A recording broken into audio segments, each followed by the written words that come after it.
The cracked table. The conference chamber on Arcanos shimmered with artificial calm.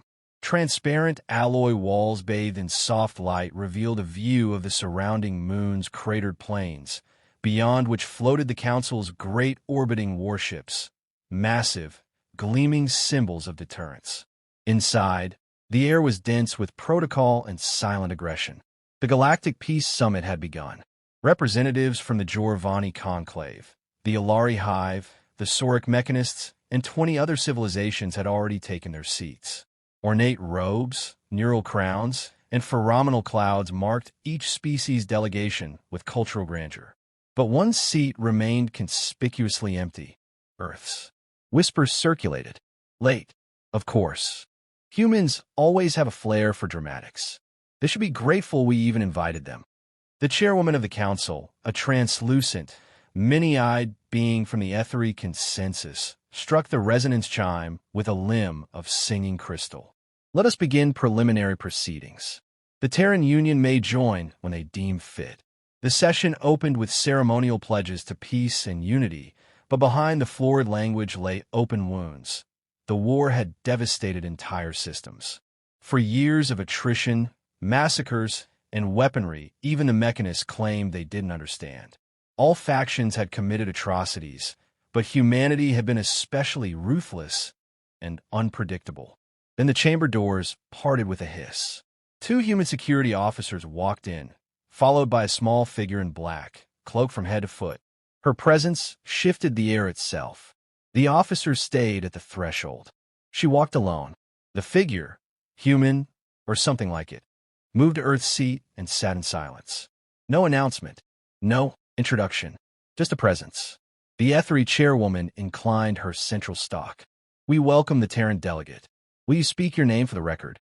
The figure's hood tilted slightly, but no answer came. Whispers began again, but this time hushed and wary. Is that her? No, that's a myth. A bogeyman. Baba Yaga, one of the Sauric delegates, murmured, audibly enough to silence the others. The name echoed like a curse. A ghost at the table.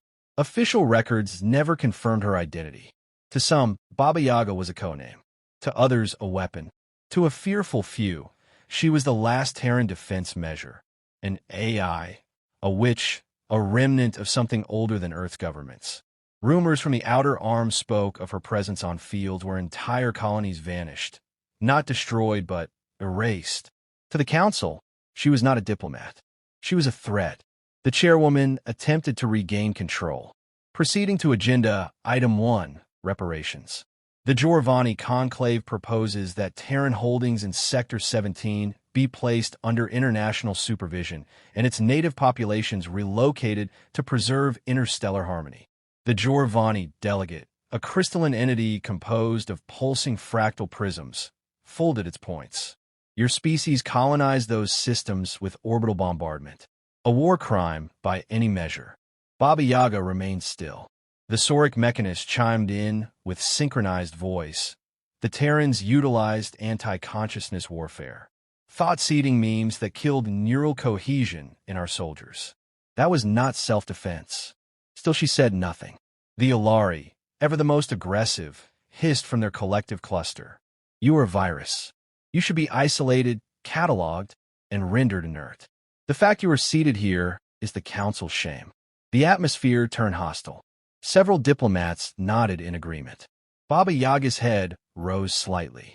Her voice, when it came, was quiet, calm, and deeply wrong. Speak clearly, or not at all, she said. So I may know which of you to visit when this falls apart. Her words weren't loud, yet every translator implant crackled with perfect clarity. The silence that followed stretched like a blade. The witch listens. Negotiations continued for hours.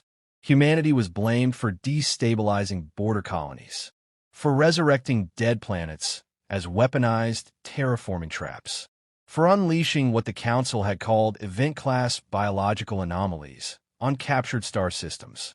Baba Yaga responded only with subtle shifts of posture or a gesture here and there. She allowed them to talk themselves into righteous fury, never speaking except to correct factual inaccuracies with surgical precision. A Carthari emissary, flaring her luminous fins, pressed further. "What do you offer in return for peace?" Yaga spoke again, measured. "Peace was offered before the first shot. It was your fleets that burned the Martian outposts. It was your vote that called us preemptively dangerous. We responded. That was 2 centuries ago," the Ethri chairwoman said carefully. "And time," Yaga replied, "does not bleach bones. That was when the Ilari made their fatal move." The Hive's ambassador hissed through its translator. "Humanity is not capable of peace. The only way forward is submission, full disarmament, and the deletion of your planetary AI networks." The demand rippled through the room like cold gas. Even factions that disliked Earth shifted uncomfortably. Yaga moved for the first time in hours. She placed one gloved hand upon the obsidian table. The room dimmed, not in light, but in spirit. The sense of presence, of gravity, deepened. Every living being in that room felt it. An ancestral warning, older than language. Predator. Apex. Death. Cracks split the table beneath her fingers. Just hairline fractures, but the material was null glass, impervious to thermal fusion. She stood. "Deletion?" she asked. Then she removed her hood. What the council saw could never be agreed upon afterward. Some claimed they saw a woman with iron-gray hair and coal-black eyes. Others swore it was a synthetic skull lit from within by dying stars. A few went catatonic, mumbling of a forest with walking legs. To all, she was wrong. Wrong in a way that their perception couldn't parse. An entity occupying space the universe had forgotten how to categorize. Her voice cut the silence clean. "Earth remembers. You burned our skies. You poisoned our children. You laughed, thinking us feral." She walked toward the door. "I came to see if the galaxy had learned." A pause, then a whisper, more felt than heard. "It hasn't." And then she was gone. Cracked legacy. The council chamber remained in stunned silence long after Baba Yaga's exit. The chairwoman finally managed in a rasped tone. "Adjourn. Emergency session in 12 standard hours." The Jorvani delegate simply vanished in a burst of refracted light. The Ilari writhed in a defensive knot, their bodyguard drones already deploying.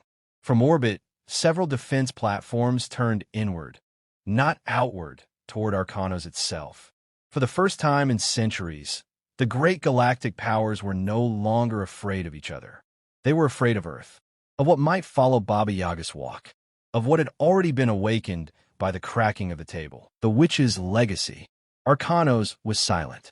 The moon's orbital defense systems, once the most sophisticated in the Council's arsenal, now floated in idle standby. No commands were issued. No transmissions left the surface. The Peace Summit had collapsed. Its delegates were paralyzed, not by protocol or indecision, but by fear. Baba Yaga had stood up and walked away. That single act echoed across the stars. Within an hour, entire fleets repositioned. Refugee convoys rerouted. Pirate groups in the outer reaches vanished into deep space silence. On Earth, news anchors dared not speak her name aloud. And in the halls of power among the Jorvani, Saurik, Ilari, and more, the ancient question was whispered again. What is Baba Yaga? Memory of fire. 3 light years away, aboard the Ilari command vessel VRRKTC, the High Mind initiated a secure data review. Forbidden files, sealed since the Third Contact War, scrolled across its primary interface. Visuals of barren worlds. Populations rendered into dust. Entire systems turned cold. And then the same phrase, over and over again. Protocol Yaga.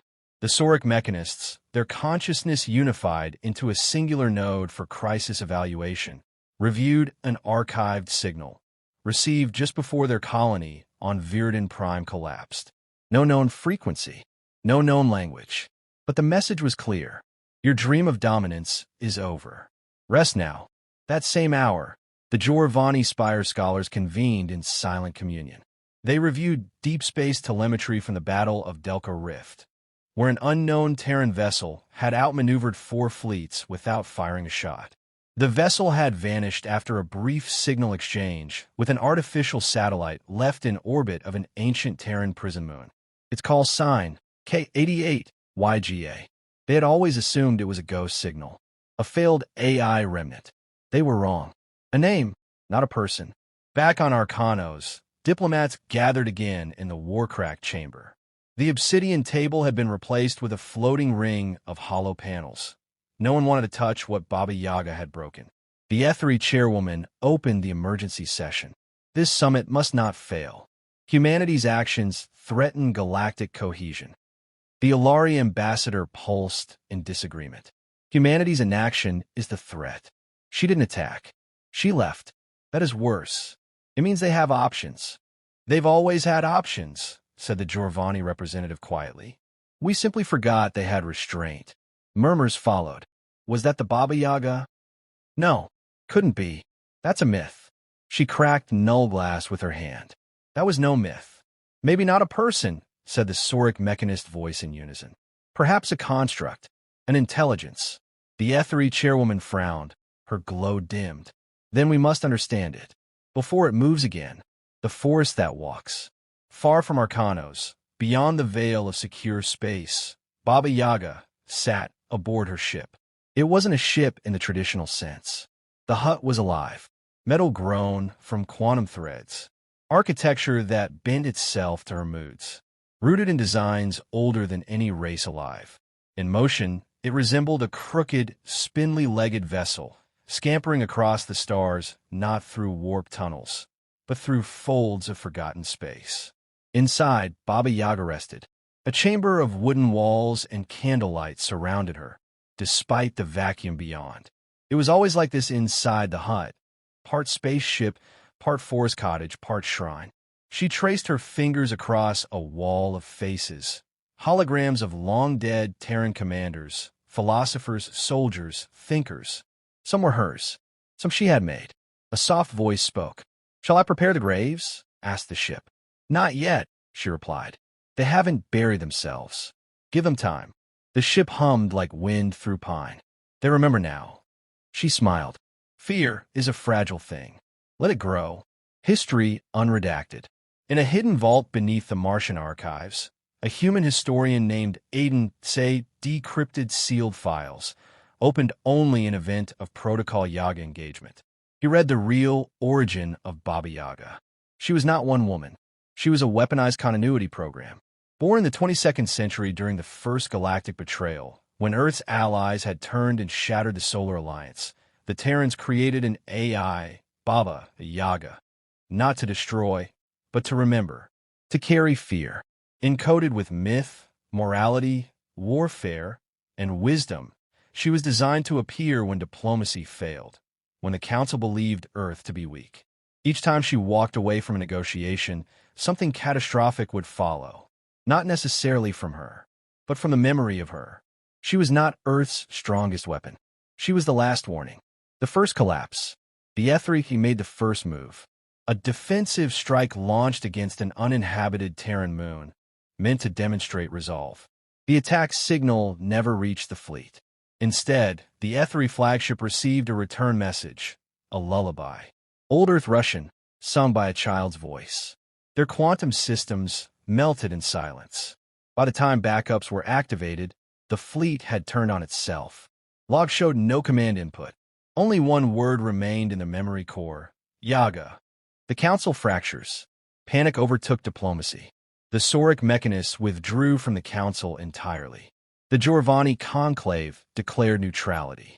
The Alari began mobilizing war fleets, only to discover their navigation systems infected with cascading logic paradoxes. Ships became unable to calculate direction without consulting Terran map signatures. They had to request assistance from Earth. Humanity didn't respond. The Council, now desperate, sent a formal envoy to Earth, not to demand peace, to beg for it. The witch returns. 3 months after the summit, Baba Yaga returned to Arcanos. This time, she didn't come cloaked.